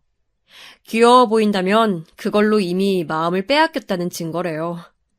그러니까 저는 아마 진작에 그 남자를 마음에 몰래 두고 있었나 봐요. 제가 의대생인 걸 그 남자는 눈치채고 있었다고 하면서 저한테 정말 멋있다고 말을 해줬어요. 자기는 그저 그런 대학을 나오는 바람에 은근히 학벌 콤플렉스가 있다고 하더라고요. 프로그램 만드는 일을 하는 사람이었는데 가끔 사무실 밖에서 작업을 하는 경우도 종종 있다고 했어요. 그러다가 저를 발견하게 됐고 일부러 제가 오는 요일에 맞춰서 더욱 그곳에 왔던 것이었죠. 몇 번 따로 만난 끝에 저희는 연애를 시작하게 됐어요. 처음엔 가벼운 마음이었습니다. 예전에 그 친구한테 크게 데인 이후로 저는 많은 친구들을 한꺼번에 잃어버린 속쓰린 과거가 있었으므로 모든 인간관계가 조심스러웠어요. 진지하게 사귈 생각은 없었습니다. 하지만 그 남자가 시간이 갈수록 저한테 적극적으로 구애를 해오는 통에 마음이 점차 흔들리게 됐어요. 그래서 저는 사실은 제가 의사가 되고 싶지 않다는 심정이라든지 참견쟁이 엄마 때문에 힘든 부분이나 똑부러진 언니 때문에 질투가 난다는 것 등등 제 안에 있는 이야기를 많이 털어놓게 되었던 것 같아요. 그 남자는 저의 마음을 너무나도 잘 이해해줬고 위로를 잘 건네줬어요. 아, 이런 게 바로 어른이구나. 나보다 나이 많은 남자의 매력이란 바로 이렇게 기대고 의지할 수 있는 것임을 이제 알겠어. 어느새 저는 그 남자에게 푹 빠져 있었죠. 어쩌다 보니까 제가 그 남자의 부모님께 인사를 드리러 가게 됐어요. 서로 진지한 사이는 맞았지만 미래를 약속한 것까지는 아니었는데 그때는 어떻게 상황이 맞아떨어졌었네요. 그리고 이 얼떨결에 이뤄진 만남이 운명을 바꿔놨습니다. 엄마, 이쪽은 내가 말했던 여자친구야. 민희가 의사인 건 엄마도 알고 있지? 뭐? 그게 정말이야? 아, 의대생이라고 얼핏 그랬던 것 같아서 그때도 듣고 너무 좋았었는데. 아유, 의사라니. 세상에 이게 웬 떡이라.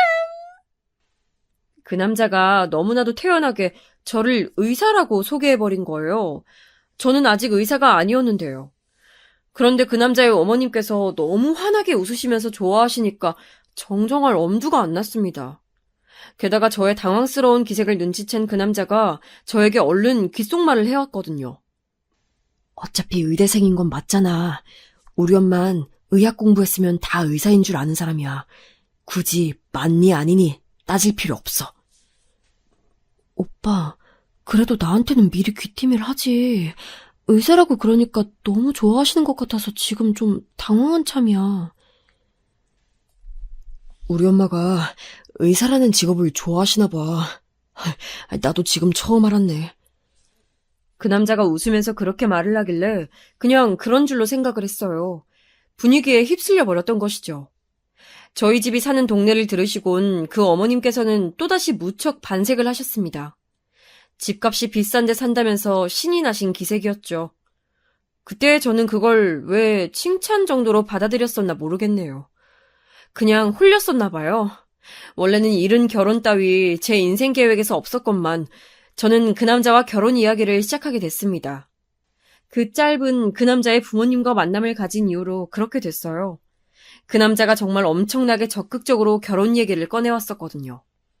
저는 20대 후반이나 30대 초반에 결혼하고 싶다는 막연한 생각이 있었기 때문에 별로 마음이 끌리지 않았어요. 결혼하기에는 너무 이르다고 생각했죠. 그런데 그 남자의 어떤 말 한마디가 저를 확 잡아챘습니다. 나랑 결혼하면 의사 안 해도 돼. 오빠, 그게 정말이야? 나 정식 의사까지 가는 길이 너무 고돼서 솔직히 주저앉고 싶은 마음인데 오빠랑 결혼하면 내가 의사의 꿈을 포기해도 된다고? 네가 미혼이니까 무작정 직업을 가져야 한다는 걸로만 생각이 돼서 그래. 나랑 결혼만 해봐라. 결혼해서 잘 살고 있는데 굳이 의사가 되어야 할 이유가 있나 없나? 생각해보니까 논리가 그럴싸했습니다. 인생을 잘 사는 길이 굳이 의사가 되는 것에 국한되어 있지는 않았으니까요.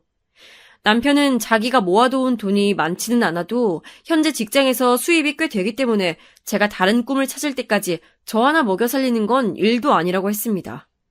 점점 더 혹하게 됐어요. 무엇보다 저에게 매력적으로 보였던 사실 한 가지는 아직 언니가 미혼이라는 점이었습니다. 언니보다 더 빨리 결혼해서 멋진 결혼 생활을 해내고 싶었어요. 그래서 저는 부모님께 바로 떼를 쓰기 시작했었네요. 결혼하겠다고 말이죠. 부모님께서는 깜짝 놀라시면서 벌써 결혼은 무슨 결혼이냐며 고개를 저으셨지만 저는 포기하지 않았습니다. 해외 축구 선수들이 왜 20대 초반만 돼도 다 결혼하는 줄 알아? 안정적인 자기만의 가정을 가지고 싶어서야.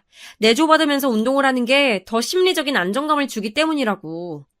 나도 결혼하고 나면 더 안정적으로 내 일상을 살아갈 수 있을 것 같아. 남은 과정도 더 잘 마칠 수 있고. 제가 친했던 친구와의 그 일을 겪은 이후로 너무 힘들어했다는 걸 부모님도 알고 계셨기 때문에 자꾸 안정적인 환경을 찾는 저의 심정을 조금은 이해해 주셨어요. 그리고 자식 이기는 부모 없다잖아요. 결국 저의 손을 들어주셨죠. 결혼하면서 저의 집의 부담 금액이 너무 큰 것에 놀라기도 했지만 결혼하고 나면 남편이 저를 책임져 준다고 했으니 미래를 생각하면 괜찮은 출발이라고 생각했었습니다. 제가 여러모로 헛똑똑이었네요. 어쩌다 보니 홀라당 결혼해서 우선은 같이 살기 시작했어요. 그러고 나서 몇 주 안 지났을 때의 일이었습니다. 늦은 시각에 전화가 왔길래 받아보니까 시어머니셨어요. 초반부터 저한테 말씀을 짜증스럽게 하시길래 무슨 일 있는 건가 싶었습니다. 그랬더니 황당한 사정이 있었더군요. 요즘 젊은 애들은 이래서 문제야. 아이, 결혼 전에 죄다 자기 멋대로 살아서들 그런가? 결혼하고 나서도 아주 자기 멋대로 살려고들 하네? 결혼을 했으면 개인이 아니라 집안을 위해서 살아야지. 자기 혼자 편하게 살 거면 당최 왜 결혼을 하니? 안 그래? 어머님, 무슨 일 있으셨어요? 왜 그러시는지 전 이유를 잘... 아, 오늘이 내 생일이었는데 너는 지금 해가 다 빠지고 밤이 되도록 네 시어미 생신날도 안 챙기고 있었니? 아이, 대체 어떻게 되어먹은 머리통이야? 머리 좋아서 의사 자격증까지 땄으면 이렇게 중요한 날도 안 까먹고 챙겨야 하는 거 아니냐고. 아니면 뭐야? 지금 너 잘났다고 나한테 자랑하는 거니?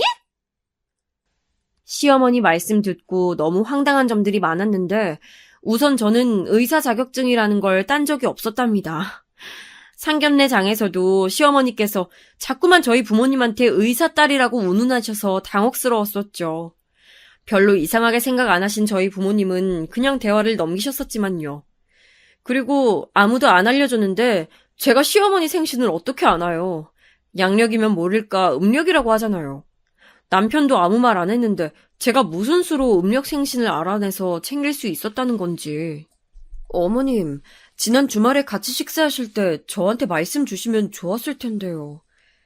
내 입으로 말하면 체면이 깎이는데 그걸 내가 말했어야 했다고? 아유, 너도 참 생각이 짧구나. 공부머리만 좋았지 사회생활 머리는 완전 깡이겠어. 너 이거 그래서 어떻게 책임질 거야? 나는 이미 내 주변에다가 우리 새며느리가 내 생일 거나하게 챙겨줄 거라고 동네방네 자랑질 다 해놨는데, 아유, 생신상 사진에다가 비싼 선물까지 내가 다 지인들한테 자랑할 일만 남았는데 네가 아무것도 안 해줘? 아니, 그것도 모자라서 아예 내 생일을 까먹어? 너무 화가 나셨는지 쉴 새 없이 쏘아드셔서 제가 정신이 다 없었습니다. 시어머니의 아들인 남편도 안 챙겼는데 왜 제가 챙겼어야 했냐고 여쭤봤다가 잔소리만 추가로 들었어요. 며느리의 덕목을 지키지 않은 제가 부족한 인물이라고 하셨습니다. 앞으로 있는 듯 없는 듯 그렇게 편히 살 생각이었다면 정신머리를 당장 고쳐먹으라면서 강한 훈계도 늘어놓으셨죠. 완전히 혼이 쏙 빠지는 경험이었어요. 그 순간에 제대로 못 받아치고 멍해 있었던 것이 나중에는 후회가 되더라고요. 결혼 전에 몇 번 뵙지 못하긴 했었으나 상견례 때 시어머니께서는 당신의 입으로 며느리한테 마음 넓은 시어머니가 되어주겠다고 분명 말씀을 해주셨거든요. 그게 또렷하게 기억이 나는데 결혼한 지 얼마 되지도 않아서 생신을 못 챙겼다며 저한테 불같이 화를 내시니 너무 당황스러웠고 사기를 당한 기분도 살짝 들었습니다. 주말도 아니고 평일이었건만 제가 그걸 어떻게 챙길 수 있었겠냐고요. 곱씹을수록 어이가 없었는데 남편한테서 왜 시어머니께서 그토록 열받아 하셨는지 이유를 들을 수 있었어요. 아, 그거 아무래도 엄마가 자기 지인분들한테 말을 다 해놔서 그럴걸. 우리 엄마가 남한테 보여주는 거 엄청 중요시하고 자랑하는 걸 원체 좋아하셔. 예전에 우리 집이 엄청 가난했었다고 내가 말했지? 그때 받았던 멸시가 두고두고 잊혀지질 않으신데 그래서 자꾸 그런 거에 집착하시나 봐. 그리고 사실 엄마가 전에 친했던 친구분들이 자기 뒷담화 하시는 걸 들으신 적이 있었어. 그것 때문에 엄청 충격이셨던 것 같더라고. 정말? 무슨 얘기를 들으셨길래 그래? 나도 친구 말 때문에 공경에 처해본 적이 있어서 몰입된다. 그게 무슨 얘기였냐면 우리 집이 부동산 하나 운 좋게 터져서 가난 벗어난 집이라고, 잘 쳐봐야 졸부라고, 천박해서 속빈 강정이라고. 이런 식으로 우리 집을 낮잡아보면서 비꼬았나 봐. 엄마는 그거 몰래 들으시고 며칠 알아누우셨었어. 그 다음부터는 명품 따지시고 우리 형제한테도 반드시 결혼하려면 집안 수준 높은 여자를 데려와야 한다고 강요하시고. 그래서 나도 네가 의대생이라서 솔깃했었던 거야. 알고 보니 시어머니께서는 보여지는 것에 굉장한 집착을 갖고 계신 분이었어요. 그래서 집안에서는 안 그럴지 몰라도 밖에 나가면 시아버지께서는 엄청난 애처가인 척 연기를 하셔야 한다고 했습니다. 남편은 시어머니의 요구에 따라서 엄마 바보인 아들인 것처럼 시어머니의 지인들 앞에서 과하게 행동한 적이 몇 번 있었다네요. 그랬더니 그분들이 다들 시어머니를 쳐다보면서 아들이 엄마 말이라면 꼼짝 못하나 보네. 정말 대단하고 부럽다. 이렇게 말을 하셨고 그로 인해 시어머니의 콧대가 엄청 높아졌었다는 겁니다. 그런 일화를 몇 개 듣고 나니까 시어머니께서 대략 어떤 스타일의 분인지 파악이 됐어요. 밖에 나가서 당신이 주인공으로 군림하고 여왕 대접받는 걸 무척 좋아하신다는 걸 알게 됐습니다. 시어머니께서 저를 단번에 며느리감으로 반기셨던 것도 저희 집안 식구들이 전부 다 고학력자인데다가 제가 의사라는 조건 때문이었어요. 사실 저는 정식 의사라고 하기엔 못했지만 남편이 사실을 정정하지 말라고 하는 바람에 계속 입을 다물었습니다. 시댁 집안 사람들은 대체로 가방끈이 짧았어요. 시어머니께서는 당신이 대졸이라고 하셨지만 알고 보니까 고졸이셨더군요. 아무튼 시어머니께서 보통분이 아니라는 걸 알게 됐으나 그렇다고 해서 결혼 생활이 달라질 건 없었어요. 남편은 결혼하고 나면 제가 저의 꿈을 조차 자유분방하게 살아도 된다고 했고 저의 생활을 책임져 준다고 하였으므로 저는 그 말만 믿고 따르면 되는 일이었습니다. 하지만 상황은 제가 원하는 대로 흘러가지 않았어요. 제가 남편이랑 처음 만난 장소가 스타벅스 카페였는데 여기는 자체 결제 시스템이 있어서 휴대폰 앱에다가 따로 금액을 충전해놓고 사용할 수가 있거든요. 결제를 하면 그 앱 안에서 영수증이라든지 음료를 구입한 내역을 볼 수가 있어요. 그런데 문득 제가 어느 날 남편의 스타벅스 카드에 금액이 얼마 남았나 궁금해서 남편이 라면 끓이러 잠깐 일어난 사이에 남편의 휴대폰을 확인했습니다. 평소에는 휴대폰을 잠금 모드로 해놓으니까 제가 볼 수가 없었는데 타이밍을 잘 잡은 것이었죠. 그런데 스타벅스 결제 내역을 보니까 저희 신혼집 근처 지점에서 몇 번 사 먹었더라고요. 그것도 출근해서 일을 하고 있어야 할 시간에 말이죠. 남편 직장은 신혼집 근처가 아니라 차로 20분 이상 가야 하는 거리였습니다. 뭔가 이상했어요. 그래서 얼른 남편 휴대폰으로 이것저것 확인해봤는데 메시지함에서 이상한 내용을 발견하고 말았습니다. 퇴사 관련 안내였어요. 어라? 너 지금 내 폰 보고 있었어? 왜 남의 폰을 못 들어봐? 얼른 내놔! 왜 그렇게 깜짝 놀라? 오빠, 내가 뭐 보면 안 되는 거라도 휴대폰에 들어있나 봐? 솔직하게 말하면 뭐라고 안 할게. 오빠 혹시 일 그만뒀어? 제가 침착한 표정과 말투를 한 채 물었더니 남편은 발뺌할 엄두조차 못 내고는 금세 수긍하였습니다. 사실 지난주에 퇴사를 했다고 하는 거예요. 저한테 한마디 상의도 없이 말이죠. 왜 그랬냐고 하니까 업무 내용이 너무 불규칙적이고 부당한 상황이 많이 일어나서 참다가 그만뒀다고 하더군요. 자기 변호를 주절주절 해대던데 저한테서 동정심을 유발하려는 의도가 보였습니다. 너무 어이가 없었지만 남편이 곧 취업할 거라고 말하길래 그냥 알겠다고 했어요. 그러나 다음 주가 돼도 또 그 다음 주가 돼도 남편이 취업은커녕 면접을 보러 다니지도 않는 것 같길래 슬슬 제 속이 타들어갔습니다. 오빠 결혼하면 나 생활비 다 쓰게 해준다더니 아직 한 번도 그렇게 안 해준 거 알지? 내가 취업하고 나면 그때부터는 아예 너한테 내 월급 싹 다 갖다 바칠 거야. 그러니까 나 믿고 조금만 기다려주라. 알았어. 근데 오빠, 어머님이 자꾸만 나한테 하루에 한 번씩 안부 카톡 보내라고 하시는데 나 이거 계속 해야 돼? 오빠는 안 하잖아.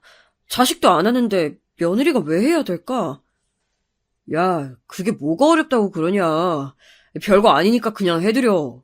나는 자식이니까 평생 봐왔으니까 별로 감흥이 없으신 거고 너는 새로 들어온 식구니까 엄마가 너랑 더 가까이 지내고 싶으셔서 그러는 거야. 꿈보다 해몽이 따로 없네. 어머님께서 정말 그런 의도로 나한테 안부 카톡을 시키시는 거라고?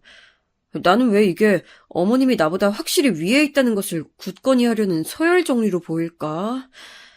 그리고 언제까지 어머님이 나 의사라고 생각하시게 둬야 해? 어머님은 자꾸만 의사 며느리라고 말버릇처럼 말씀하시는데 나 이제 좀 부담스러워. 아직은 안 된다고 했잖아. 엄마는 나를 지금 의사 며느리 데려온 똑부러지고 귀한 아들이라고 생각하고 있는데 그런 환상을 어떻게 깨트리냐? 절대 그럴 수 없어. 밝힐 때 밝히더라도 아직은 아니야.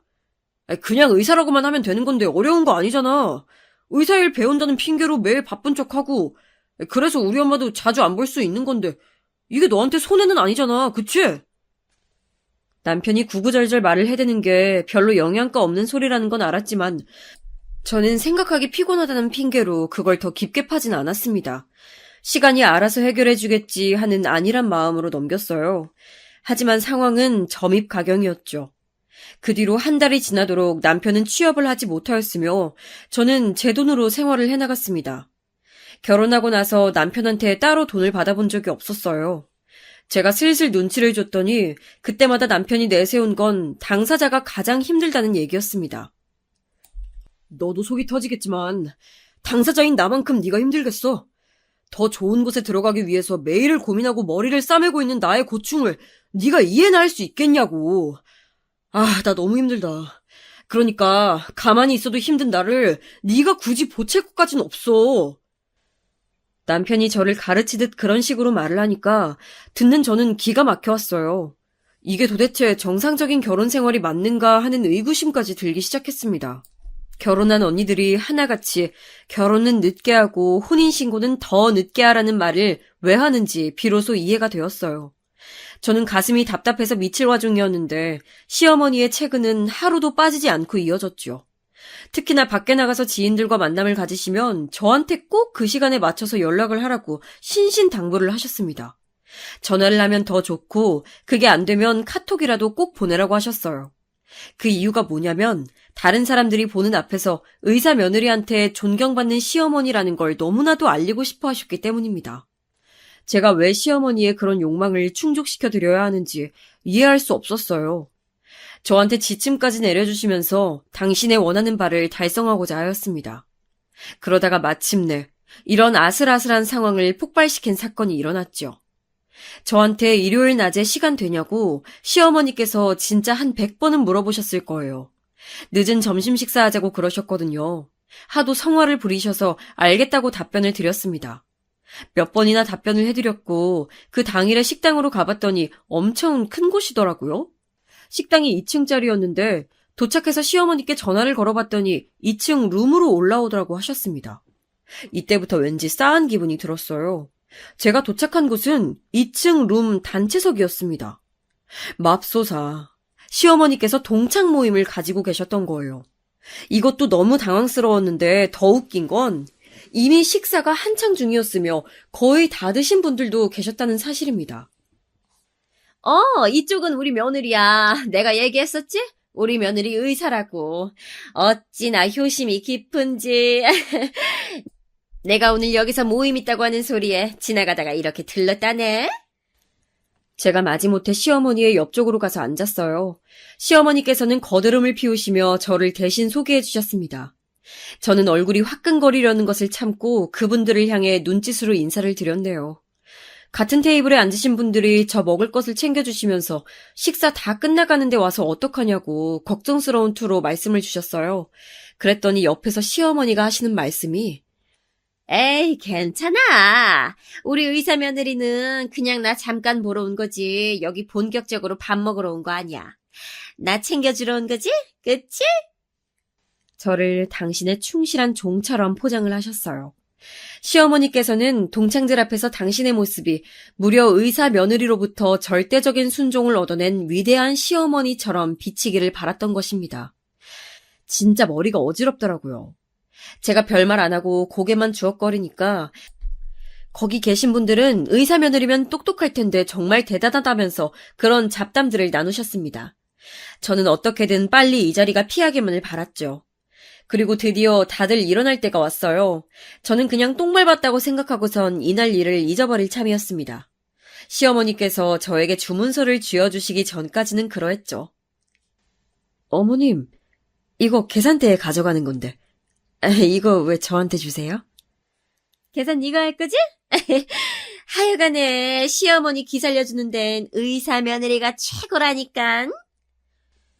시어머니께서 유쾌하다는 듯이 깔깔 웃으셨는데 제가 너무 황당해서 그 주문서를 보니까 와, 금액이 엄청나더군요. 비싼 메뉴를 파는 집 다 왔습니다. 얼추 200만 원은 나올 금액이었는데 그걸 저한테 떡하니 맡기신 거예요. 200만 원? 물론 큰 돈이죠. 아무리 단체 주문이었다고 해도요. 하지만 제가 200만 원을 결제할 재력이 없는 건 아니었습니다. 그럼에도 주문서를 쥔 제 손이 떨려왔던 건 참을 수 없는 모멸감 때문이었어요. 마치 옛날에 저를 소개팅 건수로 농락했던 그 친구에게 겪은 수모 속으로 돌아간 듯한 기분이었습니다. 사람 하나를 바보 만든 점에서는 그때나 이때나 동일하였으니까요. 그런 제 기분을 모르신 시어머니께서는 동창분들과 걸음을 옮기시며 이번에는 당신의 자랑스러운 아들에 대해 떠드셨습니다. 의사 며느리를 데려온 당신의 아들이 프로그램 개발하는 회사를 다니면서 엄청난 연봉을 받고 있는 인자라며 즐겁게 자랑하셨어요. 결혼하고 나서 저에게 10원 한 장 쥐어준 적 없었던 남편. 갑자기 제 머리 뚜껑이 열렸습니다. 저는 성큼성큼 걸어가서 1층에 다다른 시어머니를 앞질렀어요. 그리고는 그 손에 주문서를 쥐어드렸죠. 사실 저 의사 아니에요. 그동안 어머님 속여서 죄송했습니다.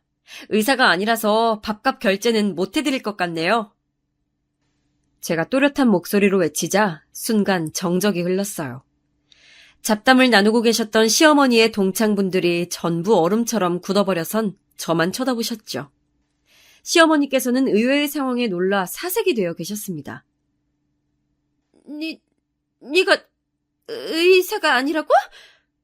세상에 그게 무슨... 지금까지 그럼 계속 의사로 근무하고 있던 게 아니었어? 저는 속일 생각이 없었는데 어머님의 귀한 아드님께서 자꾸 의사라고 우기라고 하는 바람에 장단을 맞추다 보니 여기까지 와버렸어요. 죄송해요. 체면, 보여지는 것을 중시하는 시어머니께서 당신의 동창들 앞에서 망신을 당하고 계셨으니 그 심정이 오죽했겠나요. 낯빛이 말도 아니었습니다. 이윽고 상황 판단을 완벽히 마치신 시어머니께서는 저에게 삿대질을 날리셨어요. 나한테 감히 사기를 쳐? 우리 아들이 거짓말을 시켰다고? 그거야말로 거짓말이구나. 잘 나가는 내 아들 앞길을 네가 가로막았겠다. 가로막다니요? 본인 혼자서 고꾸라지던걸요? 어머님의 아드님, 제 남편, 백수예요. 벌써 3달째 백수 생활 중인데. 모르겠죠. 왜 모르셨을까요? 당사자가 거짓말로 어머님을 속였기 때문이죠. 이제 누가 진짜 거짓말쟁인 줄 아시겠죠? 내 아들이 백수? 집에서 논다고? 제가 거기에 동조해서 본의 아니게 어머님을 속였다는 점만은 다시 한번 죄송해요. 이제 곧 고부관계가 아니라 생판 남남이 될 테니 지금 사과를 다 해두었습니다. 뭐 생판 남남. 아니 이건 또 무슨 소리야? 이혼할 거라서요. 제가 아무리 의사가 아니라지만 어머님의 아드님 같은 사람하고 계속 살기에는 제가 너무 아까워요. 그럼 모임 잘 마무리하고 들어가세요. 저는 여기서 이만 인사드립니다. 저는 미련 없이 등을 돌렸고 시어머니께서 자리에 주저앉으신 것 같은 소리가 뒤에서 들려왔어요. 남편한테 바로 이혼하자 그랬습니다.